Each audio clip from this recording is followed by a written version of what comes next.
Hey guys, this is a quick and simple intro to my new game called Feint. I'm going to start by cracking this open real quick. And inside we're going to find 3 decks of cards and a rule book that you can refer to for some more in-depth rules for the way that the game is played. I offer it for free on the website, so on the game's page in the shop. So yeah, check that out. So yeah, back to the decks. We got 3 decks. 2 plain decks, a blue deck and a red deck, which are each assigned to a player, and a little pool of hero cards from this hero deck that each player draws from. So you're going to have 2 at any given time, and you draw them randomly. So we're going to move over here, and this is the way that the game is set up after you each have your hero cards. So you want to spread them out with enough room for 3 cards worth of of cards, and so that's they're called lanes, and they stretch all the way across the playing field.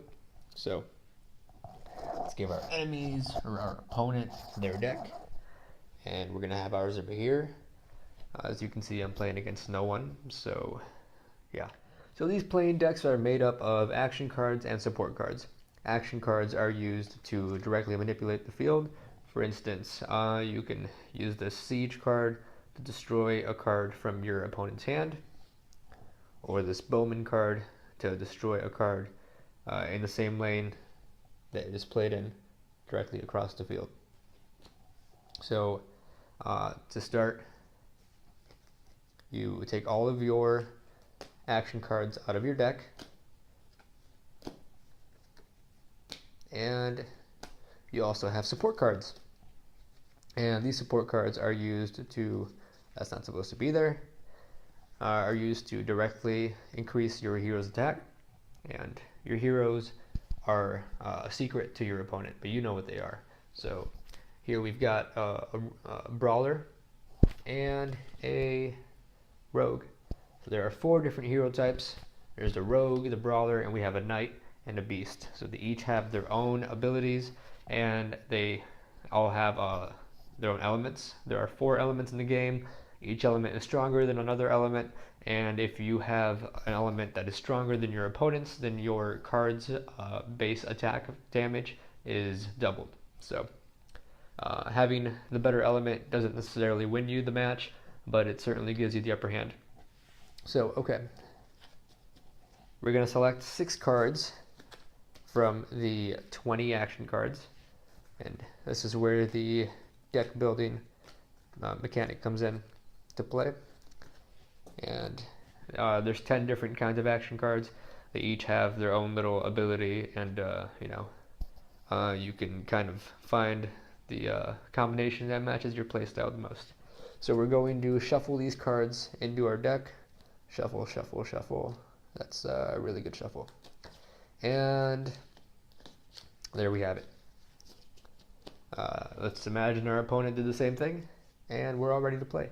And the rest of the action cards that you didn't pick are garbage. Okay, so then each player goes on to draw 6 cards to create your hand. And you always want to have 6 cards in your hand at the beginning of every round. Every turn, I mean. I just spent this card. It's upsetting. Oh well. And the way that the cards are played during your turn, like I said before, there are 3 lanes, and you start by playing a card on the leftmost lane, and you play 1 card at a time into each lane. And so let's say, for instance, I want to play a level 2 peon, because their level is indicated by their eyes and their damage. The level 3 has the highest damage, level 2 has middle damage, and level 1s have really low damage. So these can stack with each other, but only in descending order. I don't know if that is going to unblur a little bit. Alright, so we're going to place this on the leftmost lane, and then bannermen do nothing on their own. Don't worry, these cards all describe themselves in the description. And but if you stack it with another bannerman of the same suit, it will increase your hero's damage by the 2 cards' combined values. So each one is worth 8 points, so that'll be a total of 16 points you're adding to your hero. So set that down there, and then set this other bannerman down over here, so that we can come all the way back over here and play a level 1 peon. So now this lane right here is worth I can't math right now. 8 points. 8 points right there. All right, perfect.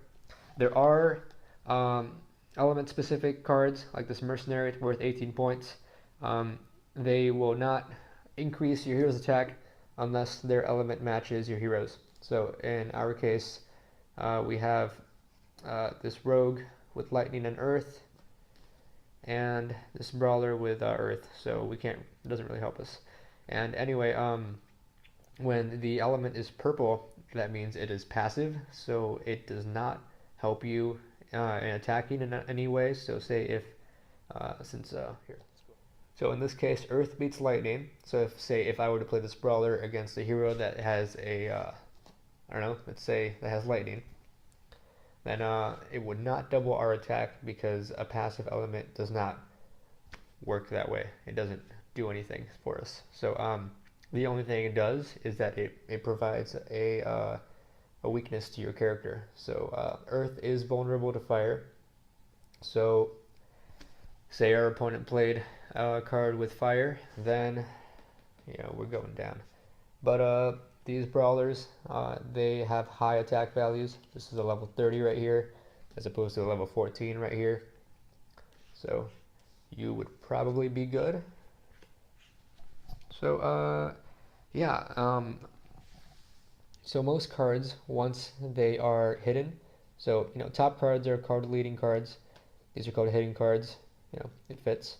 Once they are hidden, they become useless unless they are stackable. So that is expressed by these little symbols down here, and they are only stackable with other support cards of the same variety, so the same type. So peons can stack with each other, and they have conditions. These cannot stack with each other, and bannermen can stack with other bannermen of the same suit. All right, so that's pretty much it. So actually, let's just go over a little bit of action card action. Say I want to bring this level 2 peon back for some reason. Maybe I messed something up and I can play it somewhere else where it's more beneficial to me. I can use this resilient card and play it on here, and it lets you take any hidden card from the lane that is played in back into your hand. So I'm just going to take this peon right back, and now this peon underneath is worthless because it's hidden and there's no peon on top. So we got this back to play with later. And so once you have a build on your field that you're comfortable with, you can push your hero forward, and your opponent may continue to play cards as long as they wish, but they are thinning their deck. And keep in mind, this is a 2 out of 3 game, and you're using the same playing deck for the whole game. So if you are on the 3rd round and you've got, say, like 2 cards left in your deck, and your opponent has like 20, then you're gonna get smoked. So gotta be smart about it, gotta think ahead. And so whenever the person who passes second pushes their hero forward, so basically whoever passes second has to reveal first, and they play out their hero's ability, and then you reveal, you play out your hero's ability, you guys tally up the score, and whoever has the highest points for their attack wins that round. Then the losing hero gets discarded, your opponent draws a new hero in its place, and you keep the same hero you had before. So now you no longer have the element of surprise with this hero, but you still got the other little mystery guy over here that they don't know about. So yeah, that's pretty much it for now. Have fun.